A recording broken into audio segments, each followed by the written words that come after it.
Bismillahirrahmanirrahim. Assalamualaikum warahmatullahi wabarakatuh. Alhamdulillahirabbil Assalatu wassalamu ala asyrofil anbiya'i wal mursalin Sayyidina Muhammadin wa ala alihi wa sahbihi ajmain, amma ba'd. Pada kesempatan kali ini saya akan sedikit menjelaskan tentang mata pelajaran SKI, yaitu berjudul Daulah Utsmani. Sebelumnya materi ini sudah sempat dijelaskan oleh guru kita, yaitu Kak Nina Hadas. Tapi pada kesempatan kali ini saya akan menjelaskan sedikit saja tentang Daulah Utsmani. Langsung saja. Daulah Utsmani bermula dari Asia Tengah, yaitu dari kabilah Turki yang sangat terkenal, yaitu suku Kai. Pada kisaran abad ke-11, mereka migrasi ke daerah Ahlat atau Persia Utara. Kemudian, kabilah ini menyebar ke Anatolia atau Asia Kecil, yang pada saat itu berada dalam kekuasaan Seljuk yang di bawah pimpinan Alauddin Kai.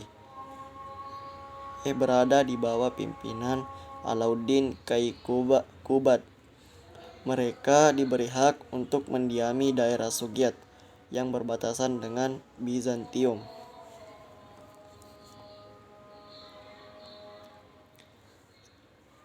Selanjutnya, ibu kota pertama Daulah Utsmani dalam catatan sejarah adalah kota Sugut, mulai pada tahun 1299.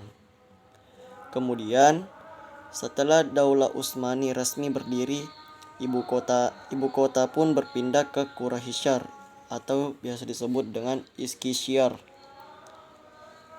Nah, pada saat itu beberapa waktu kemudian, pada tahun 1326, Bursa dijadikan sebagai ibu kota. Dan mendekati 1366 berkembang menjadi daulah yang semakin besar, dan Adrianopel atau Edirne dijadikan sebagai ibu kota berikutnya. Ibu kota Daulah Utsmani berpindah lagi ke Konstantinopel yang kemudian berubah namanya menjadi Istanbul, yang pada saat ini adalah ibu kota dari negara Turki. Sumbangsi terbesar Daulah Utsmani adalah penyebaran Islam, adalah penaklukan kota Konstantinopel, ibu kota Romawi Timur pada tahun 1453 Masehi. Penaklukan terjadi pada masa Muhammad II, terkenal dengan gelarnya Sultan Muhammad Al-Fatih, yaitu sang penakluk. Dengan penaklukan Konstantinopel, terbukalah jalan lebar untuk mendakwahkan Islam ke Eropa.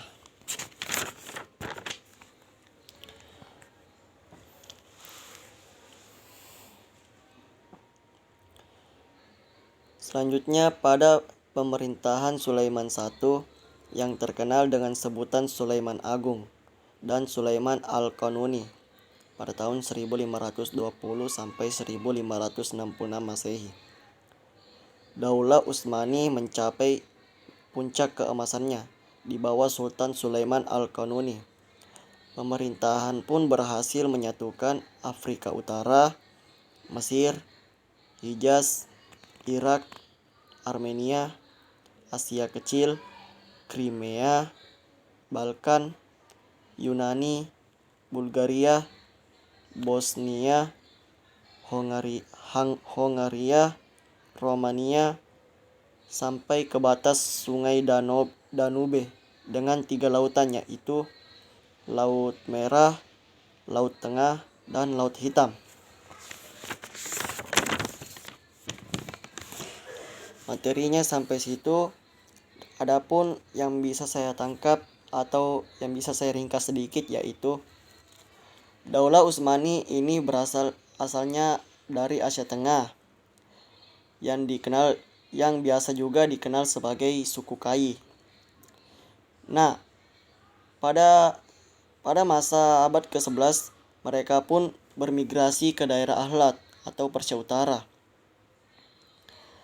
dan menyebar ke Anatolia atau Asia Kecil, yang pada saat itu berada dalam kekuasaan Seljuk yang dipimpin oleh Alauddin Kyakubat. Mereka pun diberi hak oleh pimpinan Alauddin Kyakubat untuk mendiami daerah Sugiat yang berbatasan dengan Bizantium.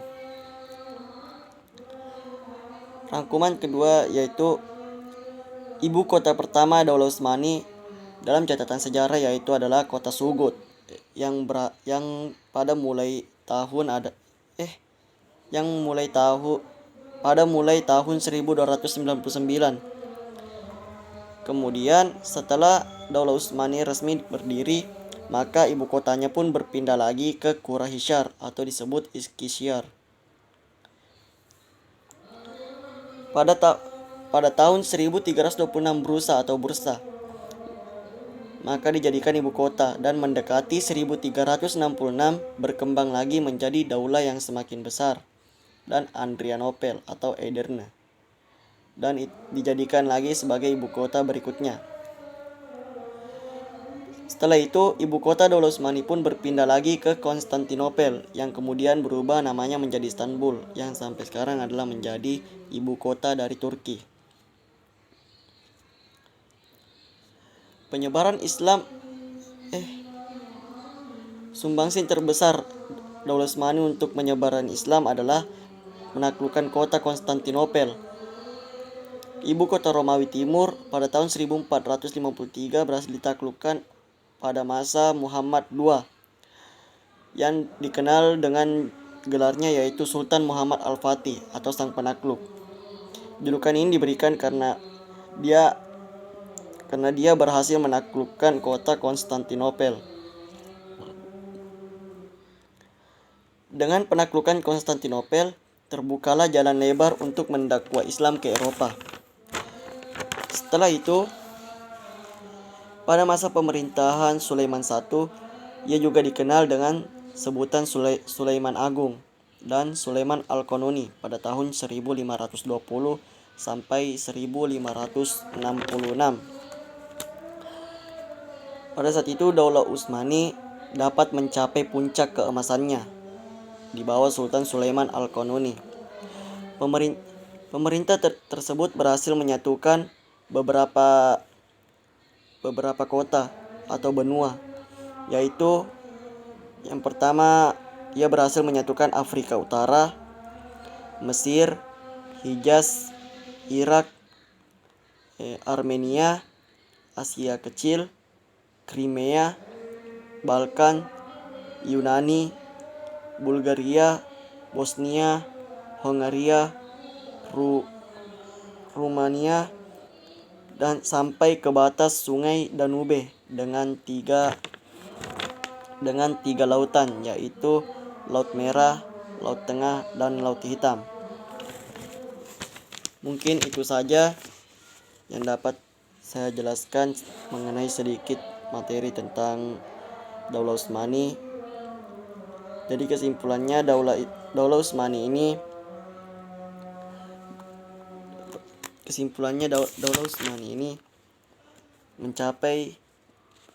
mencapai puncak keemasannya pada masa pemerintahan Sulaiman I atau biasa disebut juga Sulaiman Agung dan Sulaiman Al-Qanuni pada tahun 1520 sampai 1566 Masehi. Karena ia berhasil menyatukan beberapa benua dan kota-kota lainnya sampai ke batas sungai Danube dengan tiga lautan, yaitu tadi Laut Merah, Laut Tengah, dan Laut Hitam. Dan tadi juga sumbangsi terbesar Daulah Utsmani yaitu adalah penyebaran Islam dalam penaklukan kota Konstantinopel. Jadi Daulah Utsmani juga mencapai keemasannya pada masa pemerintahan Muhammad II, yaitu yang dikenal sebagai Sultan Muhammad Al-Fatih, yaitu Sang Penakluk. Karena keberhasilannya untuk menaklukkan Konstantinopel. Dengan penaklukan Konstantinopel inilah maka terbukalah jalan lebar untuk mendakwakan Islam ke Eropa. Mungkin itu saja yang dapat saya sampaikan. Kurang dan lebihnya mohon dimaafkan. Wallahul muwaffiq wa bihi nasta'in. Assalamualaikum warahmatullahi wabarakatuh.